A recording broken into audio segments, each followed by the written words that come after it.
Okay, so now that our backgrounds have dried, we're also going to be looking at doing our last print with our foam. It's going to be this one here in the foreground that's closest to us. And there's an easy way to do that. I'm going to take my foam and put it underneath my paper, kind of like this. And I'm going to line up the edges. You can kind of feel it a little bit if it's lined up or not lined up. The other thing you can do is fold your paper on that edge, and then you can line it up right underneath and fold it back down. And then you're going to need a dull pencil. With that dull pencil, you're going to trace very gently the edges of that part of your drawing, because what this will do is it will push down on the foam underneath, and it will leave a little indentation in the foam when we move this that you can follow and have the same pattern and design on here that you came up with.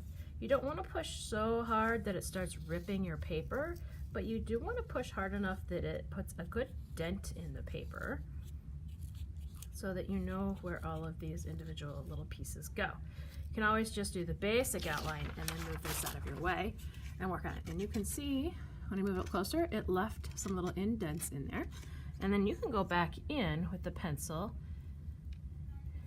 and you can see as I push firmly, but again, you don't want to tear the foam, you just want to make a nice dent in it.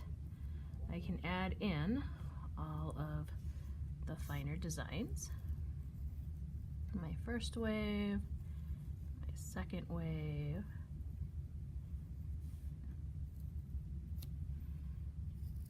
right back here, and then I can add in the boat. Again, you want these as deep as you can get them without putting a hole in the foam. The other important thing to remember when you're doing this is that you want a dull pencil. A sharp pencil likes to tear into it. A dull pencil will just push the foam down. So if all you have is a sharp one, you might get a piece of paper and kind of scribble straight up and down on the paper until your pencil looks like it's rounded off on the end. And then it's ready to do this part. You can always turn it as you go to get the best angle while you're drawing.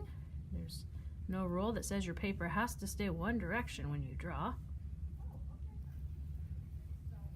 Go back over these just a little bit more if I don't think they're dented enough, because where we have these indentations is where the ink is going to skip over when we do our printing. Now, I don't want to leave this background in here because I don't want that to show up on my print. I'm going to cut very carefully around the edge, and I don't want to cut right on this line.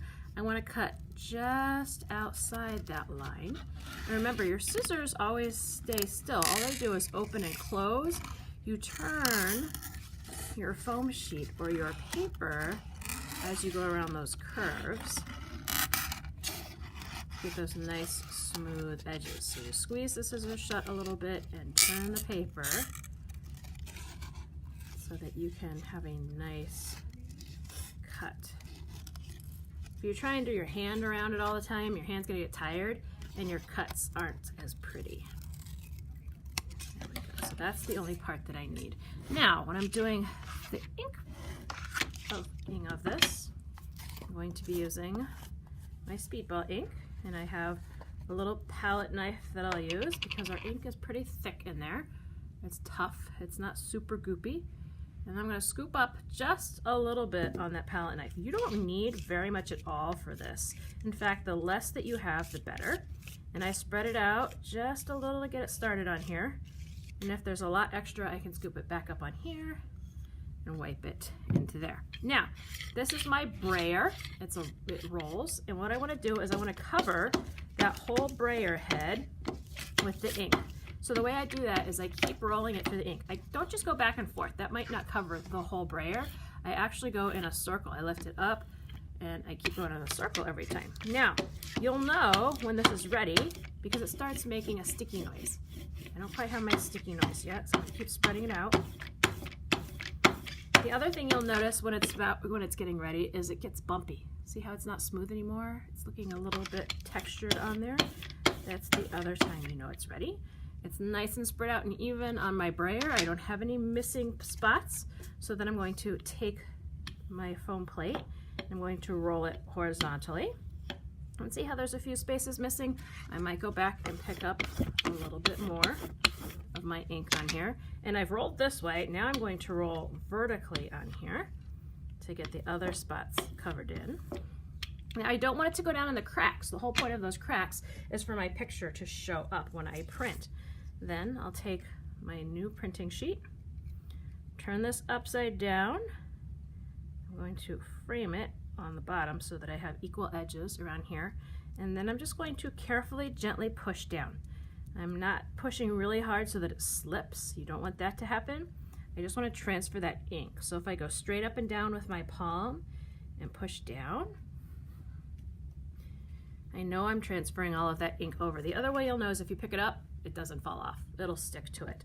So when you go to take it off, you need to grab it in a corner and peel up for your artwork.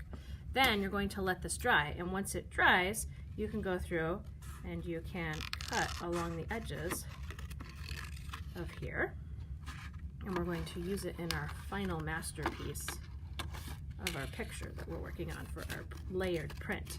This again is our foreground. That means it's up front, right before us or in front of us. I want to be careful. It takes a couple minutes to dry, so if you leave it on your table and you help your friends do their prints, then you pick up some scissors. You can carefully cut around the edges where it should be dry on here. Okay. Then the next thing we want to look at is layering everything. So I have my background. I did my sky on my plan, so that's going to go here. And then my mountains were next. So I have this whole big sheet of paper, but I don't need that because if I put it on here, it's going to cover everything up. I just want the zigzags of the mountains. So I'm going to take my scissors and just kind of zigzag my mountains. Now, if you're not comfortable just zigzagging free cutting, it's okay to take a pencil and use your pencil to cut your mountains first. Now, if I put this on top of here, you can see the mountains show up. So now that I've kind of fit it on there and I see where it is, I'm going to add some glue to it. And I like to use my spreadable glue for this because I don't want it to squish out all over the place. I want it to be more controlled. And I'm not going to go all the way to the tops of those mountains. I want them to look a little 3D, like they pop off my page in that layer. So I'm just going to put the glue on the bottom. And I'm going to line up that edge. See how I've lined up the edge down here to the other paper? And I'm going to push down, just sort of like you did with your ink before. And once I push down, now my mountain's on there, and you can see that kind of popping up where I didn't glue along the edge. Gives it a little added oomph. The next layer I had in there was the ocean water. So I'm going to find a place, let's see, if I put it next to here, I don't want to cover up my mountains, right? I just want to show the water. So it needs to be about right there. I'm going to put a little mark on my paper, and then I can even follow those little waves that I created last time in the paint when I did my Gelli print.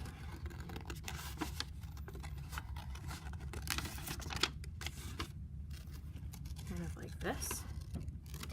There we go. And then I'm going to do the same thing. I'm going to glue this down. I'm going to spread the glue all over except for the very peaks, the little tips of the waves. Again, so that it pops off the paper just a little bit. There we go. So I have my background, my mountains and my sky. The water is my middle ground. I'll put it right here. And push down flat. There we go. So now I have my background, my middle ground, and I have my foreground that I haven't quite put in yet. So the next step is to paint this on the back with a little bit of glue. And you don't need a whole bunch, just enough to come out to the edges so the edges don't flip up on this one. I don't want my edges hanging quite as much as I did on the last one. I'm going to take this, line it up with that bottom, very carefully stick it down.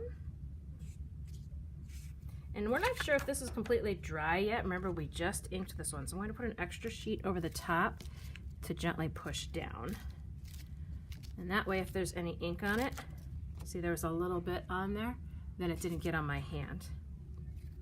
Then I'm going to put this on the drying rack, and when we come back next class, we're going to mount them to some really pretty frames. Once you've mounted it to a mat and then your background, you're ready to flip it over. Put your name on it with a pencil or a white pencil, and it can go on the drying rack.